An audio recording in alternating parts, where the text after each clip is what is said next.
Dun, dun, dun, dun, dun. Oh, sing it again. I don't think we can do that every podcast. No, I I know think you're right. we just sometimes we have to let the music play itself. Yeah. But earlier today, I came up with a really cool jingle that can go to the music. Oh, okay. Do that. So you know how this could be totally edited out. So you know how it goes. Dun dun dun dun dun dun dun dun dun dun. I thought we could do. Here we are, we're the Nuanced Naturopaths, and we're going to talk to you about. Do that. And then I forgot. I didn't really come up with the rest, so I would be totally improvising. Yeah, okay. Here we are, we're the Nuanced Nuanced Naturopaths. Naturopaths. We're here to talk to you about your health and stuff. Yeah. We'll save the proper singing for next time. But for this episode, we'll just include the behind the scenes of coming up with the jingle. Okay. I think that sounds good. Welcome to another episode. Sounds like I'm gonna cry. Hello. Hello. Thanks for clicking or tapping on us today. Yeah. Thank you for listening. Today is a juicy one that has been on the it's overdue. Yeah. It was on the list that got deleted, didn't it? It was on the list that got deleted, unfortunately. And we rebooted it and we put it to the top of our to record priority list because there is, I mean, my goodness, misinformation, misunderstanding, grasping at straws almost. This molecule gets blamed for so much. And the poor little thing. And it didn't do anything. It didn't do anything other than respond to sunlight and inflammation. Which is its job. I was thinking we could call this Vitamin D Isn't What You Think It Is. And I feel like that's a bit of a clickbaity title, but yeah, it isn't what we think it is. It isn't what we're taught it is. It's not even a vitamin, really. Exactly. And that's going to be one of our major points today. It's more akin to a hormone. Would you say that? Would you agree with that? Yep. Yeah. I wonder, I mean, maybe we won't delve into the history, but I wonder what determined its original classification as one of the fat-soluble vitamins. I feel like I've come across this in my readings, but I can't recall what it was. I'm going to quickly look it up now. If the answer is easy, I will include it. Yeah. And if it's not, because I think there's a good story with it, but I just can't remember what it is. Okay, there's an article from 2022 called 100 Years of Vitamin D, Historical Aspects of Vitamin D. Has many physiological functions, upregulation of intestinal calcium and phosphate absorption. Oh, this is actually a good intro to like, what can vitamin D do in the textbook kind of way? Yeah, okay. Mobilization of bone resorption, renal reabsorption of calcium, as well as actions on a variety of pleiotropic functions. What? It means the production by a single gene of two or more appropriately unrelated effects. There you go. Okay. It is believed that many of the hormonal effects of vitamin D involve a 1,25-dihydroxy vitamin D3 vitamin D receptor mediated transcriptional mechanism involving binding to the cellular chromatin and regulating hundreds of genes in many tissues. Wow, the discovery of vitamin D stretching from 1650. Wow. What? Okay, the history of vitamin D is a rich and storied subject, now over 350 years old. It began in the early 1600s with the first descriptions of the human deficiency disease, rickets in children, and osteomalacia in adults. Rickets. How could we forget about the rickets? Yeah. There were no precise medical details that distinguished it from other bone diseases, but treatises describing the symptoms and lithographs from that time showing bone deformities resembling rickets leave little doubt that it was vitamin D deficiency. It took another 250 years to define the cause of vitamin D deficiency in the 1900 to 1920 period, when physicians and biochemists elucidated the role of sunlight and identified the chemical structure of the two main forms of vitamin D, of the vitamin D molecule, vitamin D2 and vitamin D3. Another 50 years elapsed before the metabolism of vitamin D was first described in 1967, and the active form of vitamin D, namely 1,25-dihydroxyvitamin D, was discovered. The period of time since has witnessed the exciting realization that vitamin D has its own set of dedicated specialized machinery consisting of transport proteins, metabolic enzymes, and vitamin D receptor, VDR, to mediate the actions of vitamin D, not only in bone, but also in many other tissues around the body where it has a myriad of different physiological effects. Oh, and then it says, before we get into the history, I thought, is that... Yeah. All right, let me... Wasn't that the history? Also, it does say there, the active form 25-OHD. Mm-hmm. So I just want to reference that point before we go any further. Well, not before we go any further, but to come back to. Yeah. Oh, yes, definitely. Because, and again, would you say that is a straight off the bat a good example of how this vitamin is so misconstrued and misunderstood. Misunderstood. Our at the very least, our understanding of it is limited. Yeah. So in this article, they go on to say, vitamin D deficiency is partly the result of inadequate skin synthesis of vitamin D3 from 7-dehydrocholesterol, compounded by a low dietary intake of vitamin D2 from plant or fungal sources, or D3 from animal products. The advent of the Industrial Revolution in Western Europe heralded in massive air pollution in the form of smoke from mills and burning of fossil fuels. This dramatically reduced the amount of UV light reaching the ground. Since the workers needed for these new industrial jobs were required to move from their rural locations into dingy, poorly lit cities, their exposure to UV light diminished and skin synthesis of vitamin D was reduced. Rickets resulted and was associated with lack of exposure to sufficient sunlight. Thus, the 18th and 19th centuries saw a higher increase in rickets in the industrialized cities of Northern Europe. Wow. Interesting. So it talked about dietary sources of vitamin D2 combined with skin conversion. But we know now that that's actually skin conversion acting on cholesterol, not dietary sources of vitamin D2. So what was the date of that paper? The date is March 2022. Oh, but this is going through the history. Yeah. Okay. Yeah. Okay. Yeah. So they're referencing things that may have been updated. We'll link this paper in the show notes because it's very interesting. So, despite the fact that rickets seem to be associated with lack of exposure to sunlight, by the late 1700s, some, including Percival in the UK, were advocating the use of cod liver oil for the treatment of rickets, suggesting a nutritional aspect to vitamin D. In contrast, in the early 1800s, so a century later, Sniadecki in Poland was documenting the differential incidence in city dwellers and rural dwellers, suggesting some environmental factor was involved. He speculated that sunlight or fresh air might be involved in the etiology of the disease. By the end of the 19th century, a rigorous debate roared on whether rickets was caused by the lack of some dietary substance or an environmental factor, and how could these two points of view be reconciled. Wow. And then they did researchers in the 1890s did some studies. They provided evidence that there was a big geographical difference in the incidence of rickets, comparing parts of the UK to northern and southern China. A medical missionary went on to suggest that exposure of children to sunlight would cure rickets. And then researchers in Europe and the United States performed experiments in which laboratory animals and children with rickets could be cured with sunlight.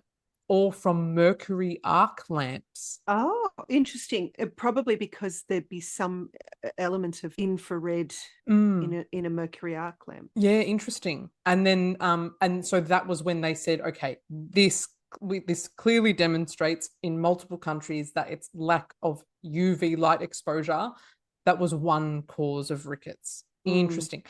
Also, shout out to like Awful Diseases for helping to pave the way for like deeper understanding of these things, right? Like, yeah, wow. Okay, there's much more talk about cod liver oil. Anyway, let's get into what we want to say. And where do we start? And where do we start? Well, I guess we start at the beginning. When most people think of vitamin D, when your doctor is talking about vitamin D, when you look at the vitamin D on the shelf, in most cases, they're talking about this one molecule, which is we'll refer to as 25-OHD, because, I mean, you might want to say the whole name. No, let's not say the whole name. The 125 hydroxy, is it cholecalciferol or no? 25 hydroxy vitamin D, ergocalciferol. Oh, okay. Oh, so yeah, it's ergo. easier than I thought. 25-OHD is what's tested. Is what's tested. In a blood test. In a blood test. It is the molecule that is found in the serum. And this is where a lot of tests are done on molecules that are found in the blood, because it's a convenient way of seeing what's in circulation. But what's in circulation doesn't necessarily reflect whether the tissues of the body that require the use of that particular molecule have sufficient. And this is really where the problem starts, isn't it? Yep. Just because something is in the blood doesn't mean it's also in the tissues, or that it's in the same quantity in the tissues. Yep. I guess to summarize, but maybe with a bit more information, what does 25-OH vitamin D reflect to us in a blood test? When we see that number, we know that it's reflecting one kind of vitamin D storage that's in our blood. Yeah. And I think in your words, that it's a proxy for sunlight exposure. It can be reflective of, or would you say definitively is a measure of how exposed we are to sunlight? Well, this is a new hypothesis. I don't know that anybody has published anything that says that 25-OHD, serum 25-OHD is a proxy for sunlight. It's just that when you look at the way that vitamin D is made and metabolized, then that's really the best explanation, is that it's a proxy for sunlight exposure. Because we can't measure all of the other metabolites. Right. We don't have a way of measuring those. So one of the other things that we have to talk about is that this 25-OHD is what we call an acute phase reactant. So in the presence of disease states, inflammation, mitochondrial dysfunction, any number of diseases. Would we include infections in that? Infections, yes, absolutely. One of the things that is useful for fighting those infections is this vitamin D molecule. And so when we have a disease state, let's take COVID, for example, because that was one that was used recently in the discussion about vitamin D. It was discovered that all of the patients who were hospitalized with the most serious and severe symptoms of COVID had low vitamin D status. So regardless of what other comorbidities they may have or not had, they all consistently had low vitamin D, which caused people to say that this is the cause of the severe symptoms. Low vitamin D causes this disease state, when in actual fact it's the other way around. Having the disease state causes the low vitamin D. Yeah. So you're using it up. And as we know, the cliche that gets repeated so often in the medical and scientific worlds is correlation does not equal causation. So we know that there's a correlation between low vitamin D and these disease states. It doesn't mean, as you said, that low vitamin D is what caused these disease states to be as severe as they were. Yeah. So is it our immune system's recruiting and utilizing vitamin D to manage the inflammation, to manage the pathogen? Do we know that much, or would that just be speculation? That would be speculation on my part. Okay. Because I don't know the answer to that question. And because I'm just thinking, so you know how we've spoken about how ferritin, with our storage form of iron, is also an accused phase reactant. And I just think about how pathogens, so I guess specifically in the case of infections, pathogens will use iron as part of their attack, poor word, on our bodies. And so I'm just wondering if vitamin D is utilized by pathogens, or if it's just such an important tool that our immune system has to use because it has so many important functions and can influence so many genes, that it's our immune system's recruiting it and pulling it out of storage. Or is it the pathogens being like, oh, we can benefit from this too, and using that? And that's much of a muchness. It doesn't even matter. That's just my brain wanting to know the answers. Again, I don't know 100%, but I believe that it is its role in the immune response in resolving the infection. Yeah. Yeah. It's a part of our defense rather than the pathogen's attack.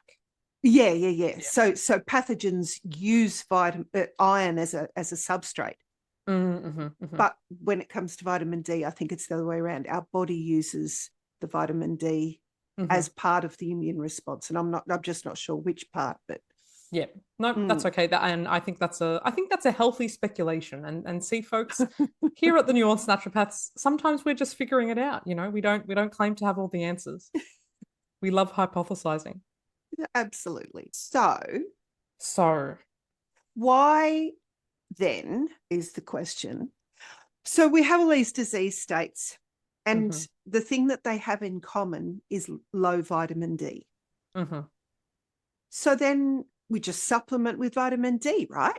Right. End of episode. Yeah. Done. No, that's not what happened. When they started to realize this pattern of, disease states, low vitamin D, so they started doing some research, the researchers of the world, and they started throwing all sorts of dosages of vitamin D at people. And they got the response of no change.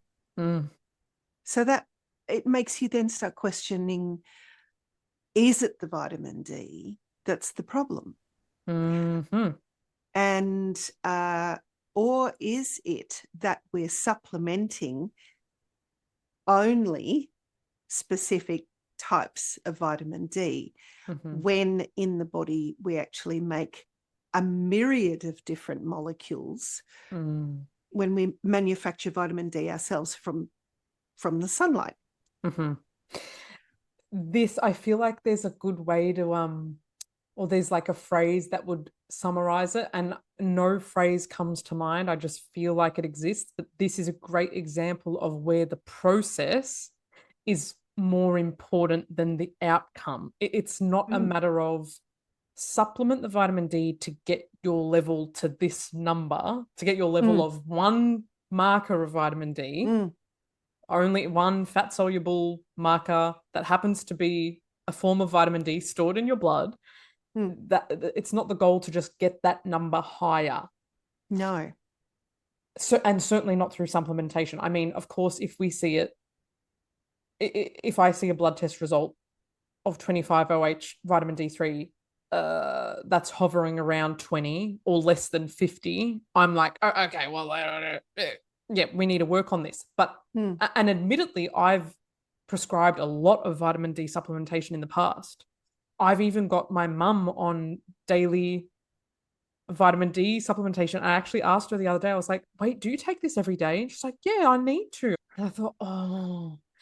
And now, admittedly, I'm having harder and more direct conversations with patients about, sorry, babe, like, not even sorry, babes, but like, we're realizing the research is demonstrating that it's the process of sunlight on your skin directly, UVB light on your skin directly, and the process that happens in your body, the cascade that starts in your body, that is much more effective at resolving a lot of things. Side note, not just getting that number up, but helping with a lot of different areas of health, more than take 1,000 to 10,000 IU of this liposomal D3 spray. It's better because it's directly absorbed, because it's liposomal through the, Yeah. I kind of want to, and I'm challenging myself to think more deeply about vitamin D, not just jumping to the supplement, and just really encouraging and reminding people the importance of old school sunlight. Yeah. I did start prescribing vitamin D in the early days. Yep. But this question about supplementing your way out of, supplementing your way out of a poor diet, supplementing your way out of lifestyle choices, supplementing your way. It's the more that we talk about this, the more we look at it, the more I'm starting to question every single supplement, which makes it even more difficult. I've got some patients at the moment that have got some really complex things going on and things that we need to address quickly. And so I'm really agonizing over every single supplement because this is just an example of one of the ways that supplementing is not necessarily what you need. Yes. And I absolutely echo that sentiment and feel your pain, because I've been really grappling with it recently, like with my own patients. And it's just reminding me, I mentioned this book in another episode, but I just always come back to the Nutrient Bible, because I think, I'm not even sure if this book explicitly states it or if it was Henry Oziecki that kind of got it cemented in my mind. That, I hope I'm not mixing up concepts here, but the concept of hormesis, in that there will be an amount of a nutrient that will correct a frank deficiency, and that we will feel a difference on if there was a frank deficiency. But at this end of the spectrum, if we're taking such a low amount, it's not changing anything. And equally, if we take too much, it's no longer doing anything physiologically.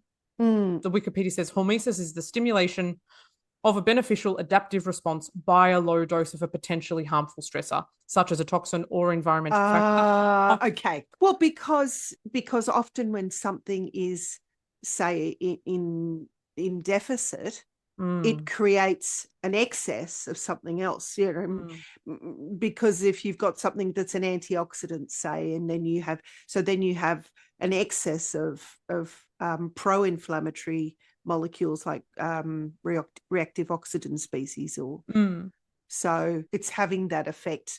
That low effect is causing a higher effect of something else that's putting a pressure on. Yep. I just feel bad because I forgot what I forgot why I even took us on that rabbit hole. You said the book. You refer to Henry Oziecki. Okay. I think I was trying to say that perhaps the best way to use any nutritional supplement, but in this context, vitamin D, is like, okay, yes, when there's a frank deficiency, there may be call for supplementation, always to a point. There will be a point, unless there is a genetic mutation or a chronic condition that is continually driving down a level of a certain vitamin or mineral that you need consistent supplementation to stay on top of it, there will be a point where most people, I guess B vitamins I think of as like the most common example. You start a supplement, you feel heaps better for a week, 2 weeks, a month, a couple months, and then there gets a point where you don't feel a difference anymore, because nutritional supplementation works best when it's correcting a deficiency or when we're using really specific therapeutic doses to do something quite drastic in the body. And vitamin D supplementation, yeah. So when I think about that concept, and I also think about Dr. Ben Lynch, who is a huge proponent of that concept as well, of like, if you stop feeling better, if I prescribe you a nutrient and it makes change, as soon as you stop noticing that change, you don't need it anymore. Stop taking that nutrient. And I just think vitamin D fits well into that picture of this is not something we need to be chronically supplementing with, no matter how long your vitamin D levels on a blood test have been low for, or, oh, I see now. Okay, here's a question. I was going to say no matter how much your exposure to sunlight is lacking, but is there a case where if someone was like, no, I absolutely can't get more sunlight, would you supplement with D? Maybe. Yeah, it's still But not you're still putting a Band-Aid on. Like it's because we know that there are molecules like was it tacosterol and lumisterol. So lumisterol interacts with the liver X receptor and is responsible for inflammatory cascades, optimizing cholesterol and triglyceride metabolism. So you wouldn't have lumisterol if you're not making your own vitamin D, because it's only made as part of the cascade of metabolism. And then there's tacosterol too, which is important for phosphate regulation in the bones and as a powerful antioxidant. But I mean, the research on these molecules is really only new. And so the potential for all of the others, was it 25 or something other molecules, the potential for their uses to be elucidated is still there. We're still waiting to find out what they do. Yes, yep. If you've got somebody who has darker skin, they're not going to be manufacturing vitamin D as easily because it's often triggered in the melanin cells in the skin, and that darkening of skin. So when you start to get tan, you actually start to produce less vitamin D. Don't go and put sunscreen on to improve your vitamin D production, because you're then just going to prevent making vitamin D at all. When we talk about the sun hitting the skin, we're talking about bare skin, no moisturizer, no skin products at all. And equally off our body, no windows, depending on the windows. But depending on the windows, there's a lot of American people say that, and the truth is, having been an energy rater, I know that in Australia we only really started using low E glazing, which is the type they're talking about in America. That low E glazing does cut out certain frequencies of light, particularly the UVA, UVB, and some of the red spectrum. So they're probably still allowing at least some of the red spectrum through. But preventing the UVA, UVB is what prevents you converting on your skin. But very few houses in Australia have that low E glazing, and you'll know it because it's got a kind of a greenish or bluish tint to it. Oh, okay, right. Did you say what sort of year or era that came to Australia? It was we started doing energy ratings. Well, we started doing them in 2000, but it wasn't until 2008 that we really started having any kind of requirements. And so it was from 2008 onwards, but it's probably going to be 2010, 2012 before we really start to see the use of low E glazing. Okay. So now being 2025 and with like lots of housing developments and stuff, would it be fair to say that the newer the house, the more likely you are to have low E glazing in it. Yeah. Particularly if you've got double glazing. Yeah. Most often it came with low E in a double glazed unit, but because it damages really easily. Okay, interesting. My father had a whole house full of windows that he had to ship back because they got damaged in transit.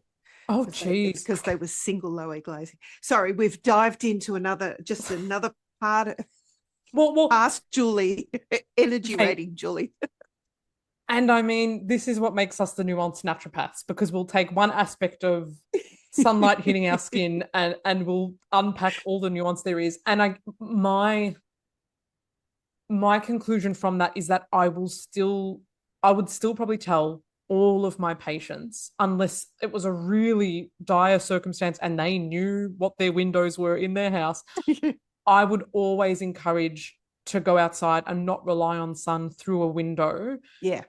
And also, I mean, to play it safe and to make sure you're getting the best effect, but also for other reasons, for the other benefits that come with being outside in nature, right? Absolutely. Yeah. I mean, even without low E coatings on windows, you're still going to be refracting light and altering the frequencies that you have access to. Yeah. Yeah. So depending on the time of day and the angle of the sun. But when you go outside, you're getting the terpenes from trees. You're getting bird song that gives you safety signals. You're getting the breeze in the air and the fresh air that isn't necessarily in your house. Yeah. There's all sorts of chemical off-gassing in houses too. So you're going outside and you're getting, depending on where you are. Yeah. Context dependent. Yeah. Context dependent. But yeah, go outside, get some sunshine on your skin. Get some sunshine in your eyes as well. So while we're getting the sunshine on our skin and converting it to vitamin D, we're also getting those timing signals from the ratios of blue to red light that are in sunlight. And that optimizes our circadian rhythm. Yes. And I don't know if I want to touch on it yet. Tab melatonin, tab vitamin D and melatonin and that relationship. Two things I want to touch on, because we've spoken about, okay, getting yourself exposed. Let's talk about timing. Like is there a particular time of day and what's a sufficient amount of time? And does a part of the body matter? I have some answers to this based on things I've recently consumed, but what are your thoughts? I would say I don't have anything definitive. Okay. Because it depends on the type of skin that you have. It depends where you live. It depends the time of day, how much cloud cover there is. Too many variables. But even with cloud coverage, I think that's important to dispel. With cloud coverage, there is still something happening. Oh, yes, absolutely. And you can still get sunburnt with cloud coverage. Yeah, true. So if you can get sunburnt, you can be manufacturing vitamin D. Yes. Because it's the UVB frequencies that UVB and UVB 280 to 320 nanometers. What did I recently hear? I recently heard that when the sun is closer to the horizon, not when it's at its highest point in the sky, can be a more effective time just in terms of the distance of the rays of light, I'm going to say, being closer to the ground, being better able to reach your skin. So it was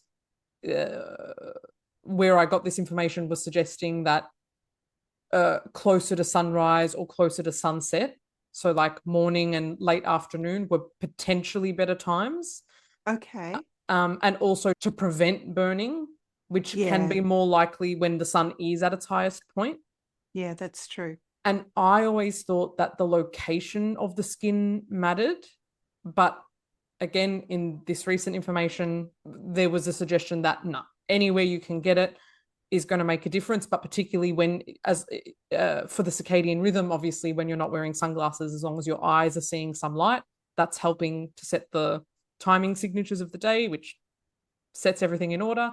But for vitamin D production, the location didn't necessarily matter. But do you have any different understanding or knowledge on that? No. Okay. All skin has the capacity. Some skin is going to burn easier. And this is if I had any guideline, it is if you start to see your skin reddening or getting pink, then it's time to go indoors or cover up or you can still get some benefit from being in shade under trees because the leaves on trees actually reflect the UVB. That's great. Oh, that's so handy. Which is why trees are cool. Like, not just cool. For other reasons. But cool as well. Like, they're actually cool. Yeah, right. And going back to my energy rating days, I used to say that they were their own little evaporative air cooling systems because they do that too. Yeah, they're creating evaporation as part of the photosynthesis. Yeah. But turns out they're doing more than that. They're reflecting the UVB. And I would say they're probably better evaporative cooling systems than most actual evaporative cooling systems. Because if you've ever walked into a house with evaporative cooling, it's not the owners complain about it. Anyone entering the house complains about it. No one likes it. But a tree, the shade of a tree is so comforting and calming. It gives you those chemicals. Yeah, the terpenes. Calm yeah, you down. Yeah. I feel inclined to read a paragraph on a blog that our very own Julie Forrester wrote about this, which touches on, I guess, a different kind of vitamin D. So we've spoken about 25-OH-D3 as being fat soluble and used as the main marker that is found in our blood and reflects a kind of storage, that's very so to speak. But I want to talk about a different one because vitamin D3 supplements are in the fat soluble form, right? Yeah. So this I want to reiterate to emphasize why supplementation does not equate to what you get from the sunshine and why sunshine is superior. So Julie writes, another process occurring during exposure to sunshine is the production of vitamin D3 sulfate and cholesterol sulfate, molecules both found in the bloodstream and other parts of the body. It is thought that cholesterol sulfate, which is not yet fully understood, may contribute to the blood flow by creating a negative charge around the exterior of the red blood cells, preventing cells from sticking together and rupturing. It's been hypothesized that deficiency of cholesterol sulfate may contribute to the buildup of fats, cholesterol, and other substances and the development of atherosclerosis. It's difficult to achieve sufficient levels of vitamin D and sulfates from food alone, so healthy exposure to the sun may be important to maintaining these vital nutrients. And our friend of the show, our beloved Carrie Bennett, also spoke to this on some recent YouTube videos, the importance of that process of sulfation, that vitamin D3 sulfate is a water-soluble form. It needs to be in that form to actually be able to get to our cells and have an influence on various receptors and influence our genes in positive ways. And the crucial part of that form of vitamin D is that sulfated vitamin D3 in the blood is not dependent on season. And I think that when I heard her talk about that really sparked something in me, especially when folks can get really passionate about seasonal affective disorder and that it all comes down to vitamin D. Yes, your storage form will shift seasonally. The D3 that's measured in your blood that we're able to measure will shift seasonally, but this water-soluble form of vitamin D that occurs as a result of sunlight hitting the skin with sufficient levels of cholesterol. Is that fair to say? Cholesterol's needed for that process. Oh, absolutely. Yeah, you can't have cholesterol sulfate if you don't have the cholesterol. Another reason why cholesterol is not just the devil, and that it's not just this thing that we need a lower. No, we need it for making all of our steroid hormones. Yep. So this sulfated form of D stays consistent even in winter, even as our distance from the sun changes and shifts. How could that be, Karinda? Oh, no, I don't have the answer to that. Oh, no, I think you do. No, I don't think I do. Tell me. Melatonin. Huh? Now I'm wondering if that's No. Don't doubt, because because these links in my brain are loose at the best of times because I'm still learning. And actually, I'm going to include this part in. Side note, this is not what we're taught at university. No, it's not. This degree of knowledge and how we apply it to our clinic is based on emerging research, and is thankfully we find experts and mentors who are usually international, who are usually not based in Australia, who are just more at the forefront of this cutting edge research and, changing up how supplements are used and making, these radically different recommendations. And thank God we have these people, because this is not what we're taught at uni.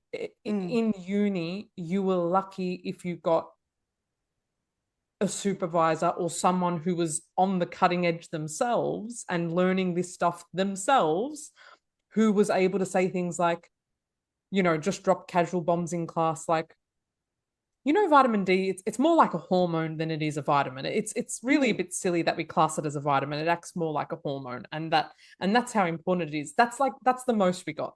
All the textbook reading, all the approved class content just came back to the fact that vitamin D is a fat soluble vitamin, and it's important because it's a vitamin.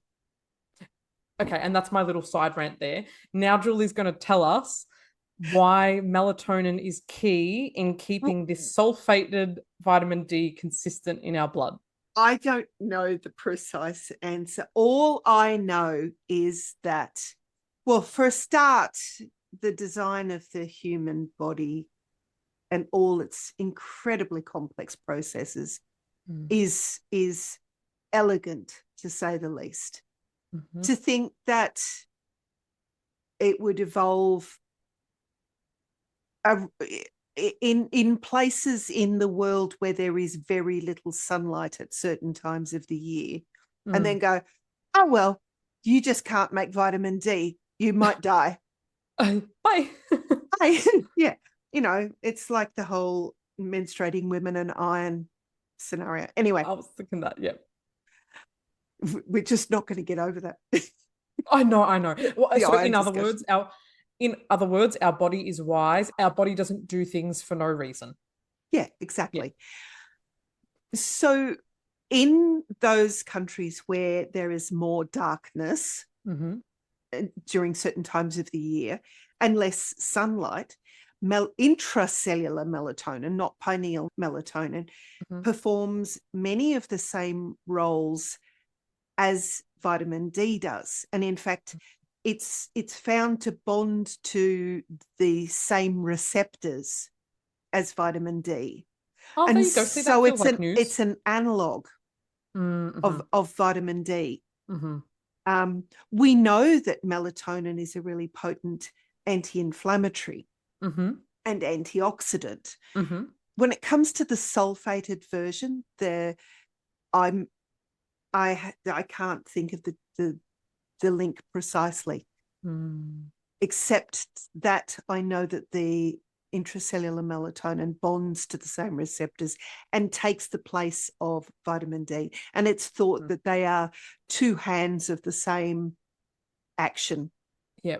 And that's a good point too. So, side note, what I'll say there, if anyone wants to like come after us for not having these definitive answers, step off, because we are interpreting like emerging fresh research that is Yeah. still under academic interpretation. So Oh, yeah. Yeah. so, we're hypothesizing, we're exploring. This stuff isn't, we haven't been studying this for 10 years because this information hasn't been available for 10 years. Anyway. Yeah.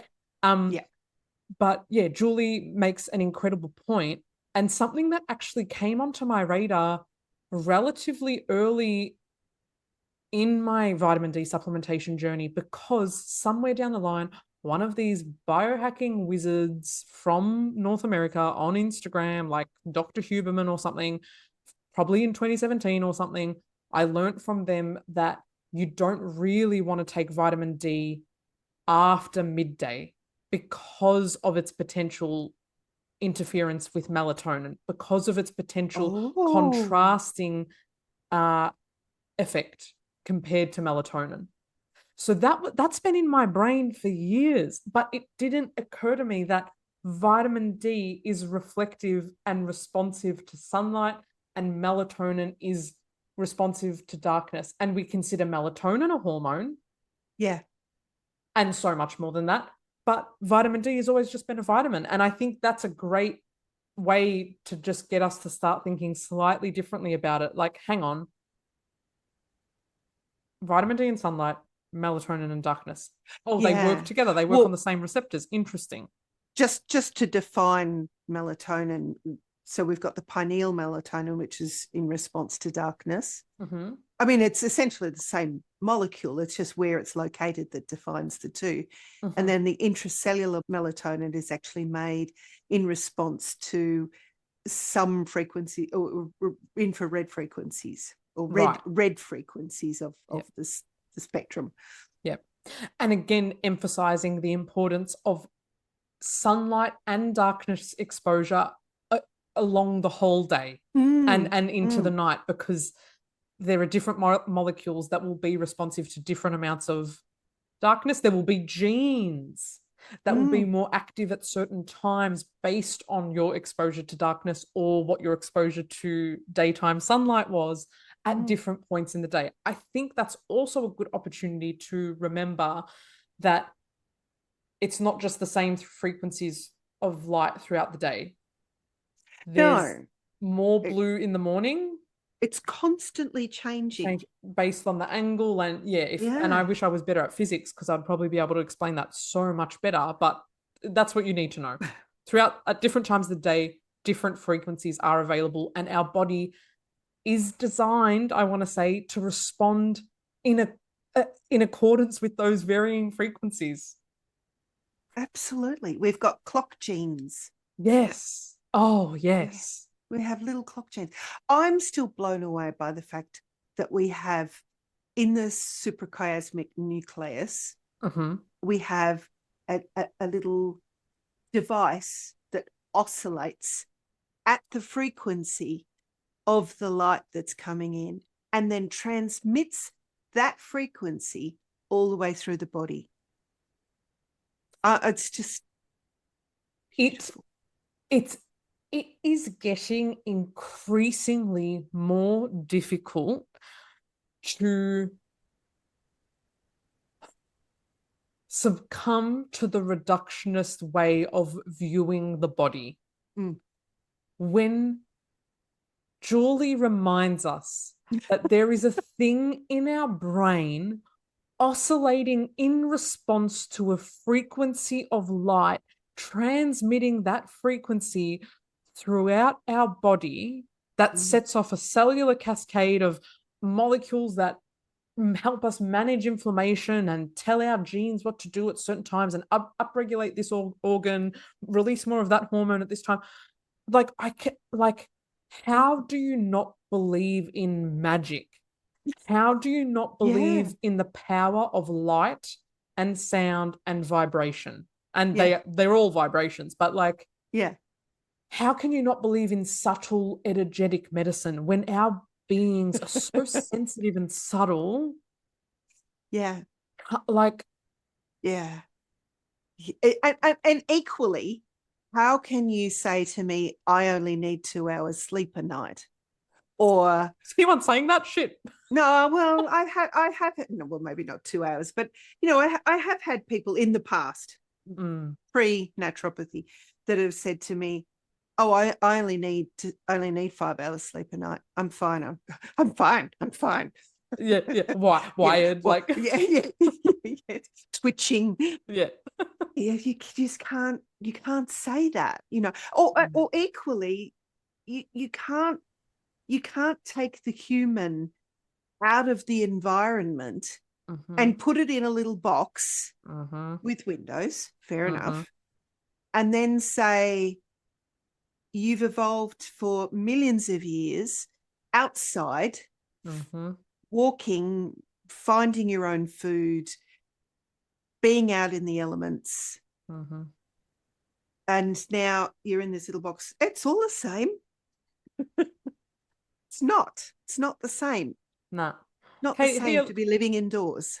Live in this box and be in perfect health. Oh, Yeah. and side note, beat yourself up when you're not in perfect health and pull your hair out, driving yourself crazy, wondering why you're not in perfect health. Yeah. And go and buy supplements Yeah. to fix it. Yeah. Oh, God. I love how we can use supplements as naturopaths. Oh, absolutely. And you know, and we'd be lost without them. We would be lost without them. And I feel conflicted when I see any kind of media or ads on Instagram that are saying, stop wasting your money on supplements in favor of, I don't know, this one product or, this one thing. And I think it's important to remember that it's like, it all has to be within context. It's better if you have a qualified practitioner helping you discern what is actually going to be valuable to you and your body, what you actually need. But moreover, like, yes, they're important tools, but it's just important to remember that we've got these foundational things like sleep, like light exposure, like darkness exposure, like smelling fresh air and spending more time in nature that has this enormous effect on our so yeah, I feel torn because there's these incredibly simple free strategies and then there's this fabulous, sometimes expensive supplementation, and it all has its place, right? But I just want we need to be able to hold space for both and remember the relevance and importance of both. But for anyone who thinks naturopathy must involve expensive supplementation and therefore that makes it less accessible, I must remind you that at the forefront we are nature doctors, I want to say. Do you know what I mean? Yeah. Our job is to help you come back to your inner nature and connect more with outer nature for the sake of healing and supporting homeostasis. And that may be in the form of a herb that's in a capsule. Yeah. That's still classified as a supplement. Yeah. So there's just so much nuance to it. And here we are. Yeah. And this is why we exist. Vitamin D's anti-cancer benefits. Okay. Which is more beneficial again when it's made naturally in the skin. Which is, I mean, we think about, we've been out of the sun now for how long has the slip slop slap message been around? 30, 40 years. Yeah. We would have expected that with that and mass supplementation of vitamin D, that we would have less of these conditions that are associated with low vitamin D, and that we would have less cancers and skin cancers. But that's not the case, is it? It hasn't gone down at all. No. Isn't that interesting? That is so interesting. Makes you think, doesn't it? I'm going to just give a lovely summary of what vitamin D does in the body. Okay. Or vitamin Ds, let's say. We'll say vitamin Ds. Regulates bone building by balancing phosphate and calcium and direct actions on the bones. helps DNA to express 100 to 1,250 different genes, maintains nervous system function, inhibits cancer cell proliferation, angiogenesis, so the growth of new blood vessels to, say, a tumor or something, and metastases, where they break off. So it inhibits all three of those processes of cancer. Supports and regulates immune system function, supports cardiovascular system health, improves insulin production, reception, and transport. So I wonder if that's got something, taking people out of the sun has got something to do with insulin resistance and therefore obesity. Modulates beta cell production in the pancreas, protects nervous system and the brain, and supports muscle development. And then there's a great long list of diseases that are associated with low vitamin D status. Rickets, autoimmune conditions, all autoimmune conditions, cancers, diabetes and metabolic disruption, susceptibility to infections, particularly upper respiratory infections, dementia and cognitive degeneration, heart and cardiovascular disease, and more severe symptoms and complications in COVID-19. Yeah. And then I go on to rant about another of my favourite rants, which is about only wild-caught salmon, not farmed salmon, as a source of vitamin D. Would you still maintain that? Yes, I know wild-caught salmon, but would you still maintain getting vitamin D from food? I think there are other beneficial things in those foods, omega-3s. I mean, you can turn your mushrooms upside down and get some vitamin D from that, but it's a very small amount. It's a fun exercise to do, but it's a very small amount. Get your own sunshine. Take your mushrooms out and hold them. Hold them in the sun. That's the best way to do it. Brilliant. Now that's a hot take of a recommendation. I don't think many people would hear that recommendation anywhere else but the Nuanced Naturopaths. Yeah. With the lists that you read out, particularly for the functions of the vitamin Ds, shall we say, I think that is evidence in and of itself of vitamin D as more of a hormone than a vitamin, especially with its role to play with the pancreas and insulin function, and just how many genes it can affect. Is there any other vitamin that can alter DNA or interact with DNA to that extent? I don't think so. I don't think so. No, I don't think so. Well, because the hormone is a signaling molecule. Yep. And vitamins are cofactors. Yes. Generally.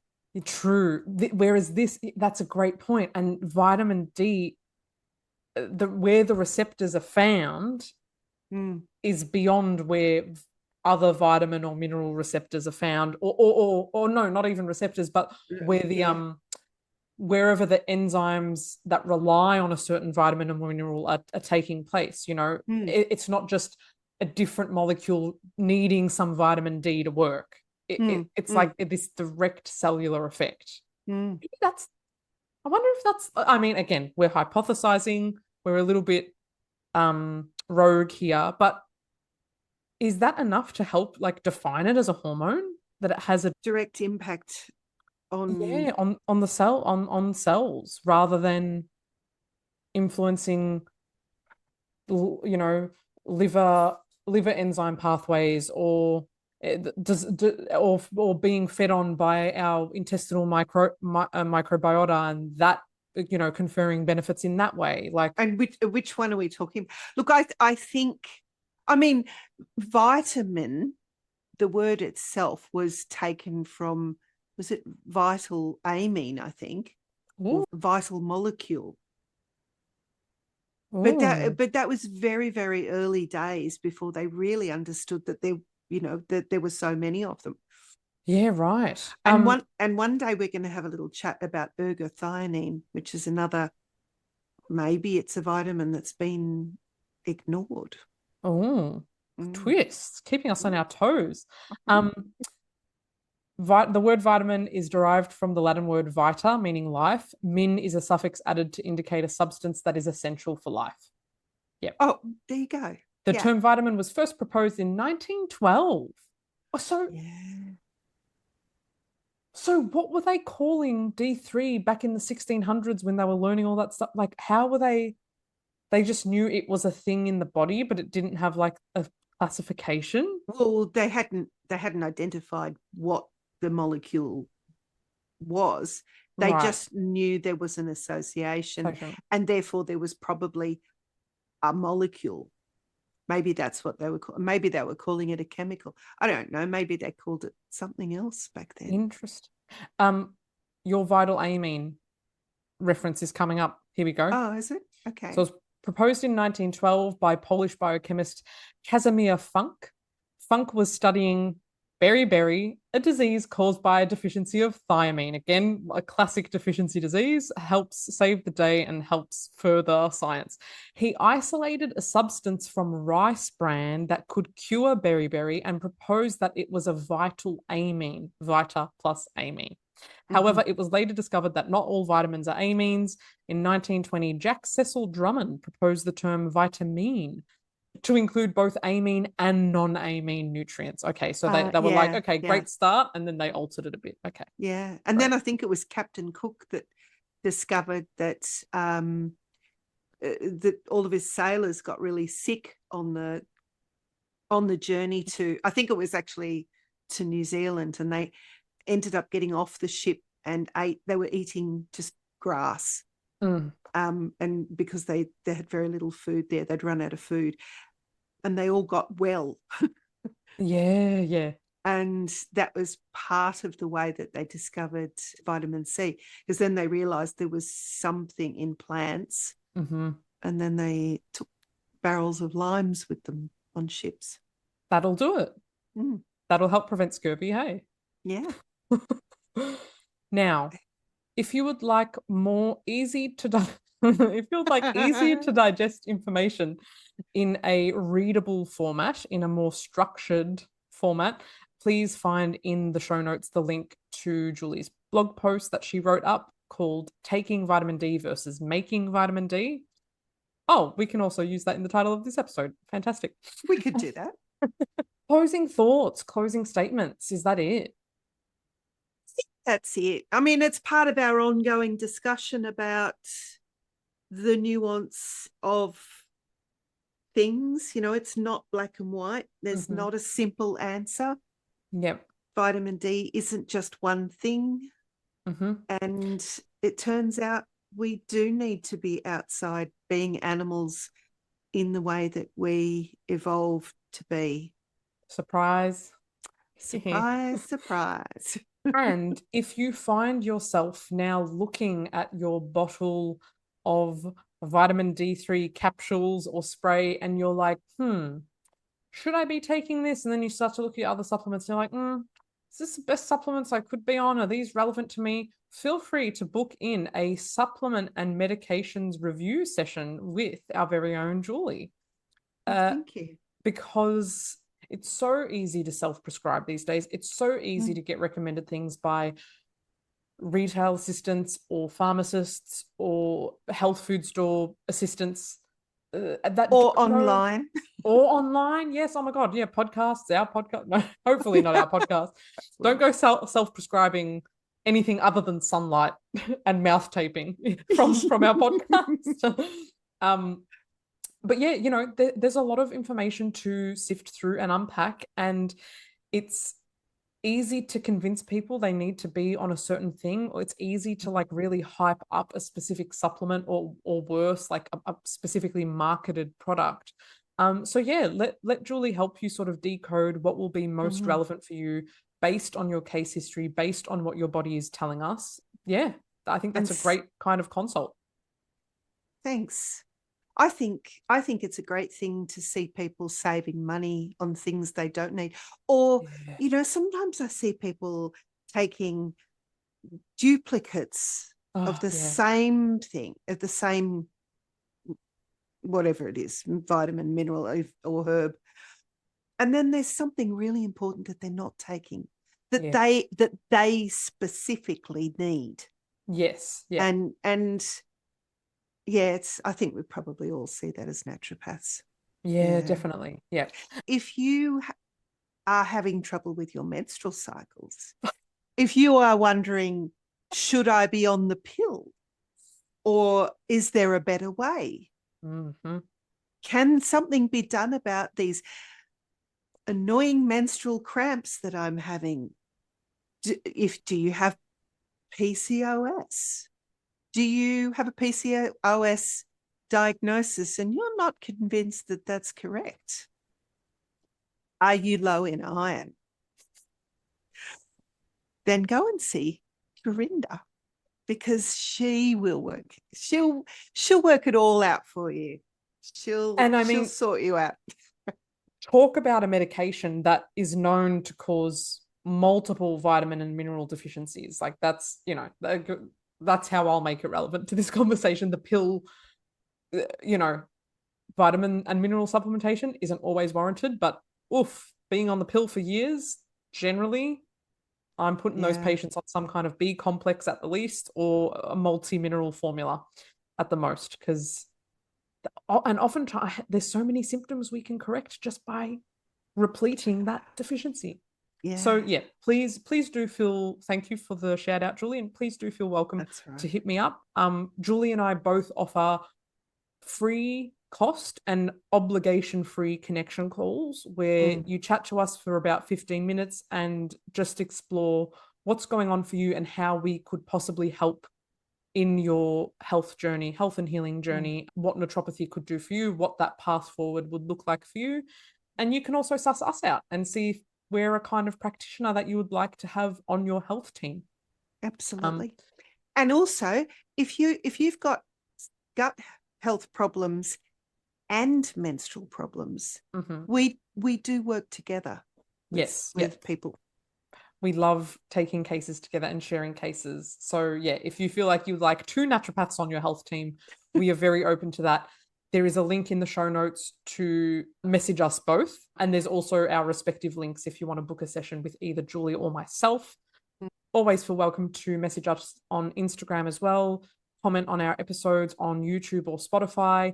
If you like what you heard, if any of this information we shared today was at all helpful or interesting, please consider subscribing on YouTube, following us on Spotify, subscribing on Apple Podcasts, leave us a like, leave us a 5-star rating if you feel so inclined. It really helps us share this information further and wider, and especially when we're like really dissecting current live coming out research. I would love for more people to have access to this information.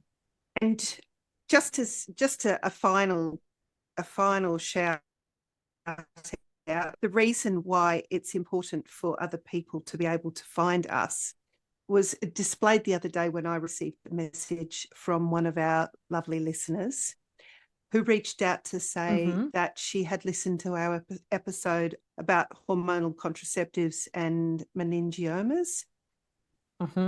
It brings a tear to my eye, but I will try not to get emotional. She said that she's 57 and is now 3 weeks post meningioma surgery.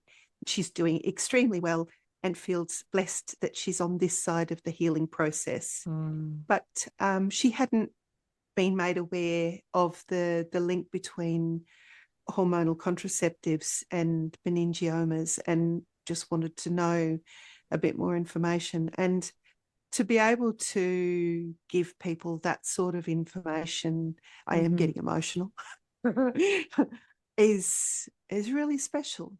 Yeah. And to be able to give it in such a accessible way and this could just reach so many people, like far and wide, beyond our local circles, beyond our patient circles. And yeah, we are so chuffed and grateful to receive any kind of message like that. Even if you just got the tiniest thing from one of our episodes, or learnt something, or started to question something based on anything we were saying, we really do love to hear it. Please feel free to reach out to Julie or myself, or use the contact form we link to message both of us. And thank you so much for the messages that we do get, because it really warms our hearts and makes our days, and gives us a really, we're motivated to record episodes at all, but getting the feedback from you guys is a incredible extrinsic motivator to keep doing what we're doing, and certainly to keep sharing information in this format, and to be more frequent and consistent with it. So all messages of support and thanks are so welcome, and we thank you so much for choosing us as your listening or watching material. What an honor in a world where there is so much content so much content on the internet. As you could be watching anything else, you could be listening to anything else, and you've chosen us. And thank you from the bottom of our hearts. Thank you for tuning into another episode. Yeah. Thanks. See ya. Bye. Thank you for listening to another episode of the Nuanced Naturopaths. Be sure to ask us any questions you have below, engage with the polls, and we'll catch you in the next one.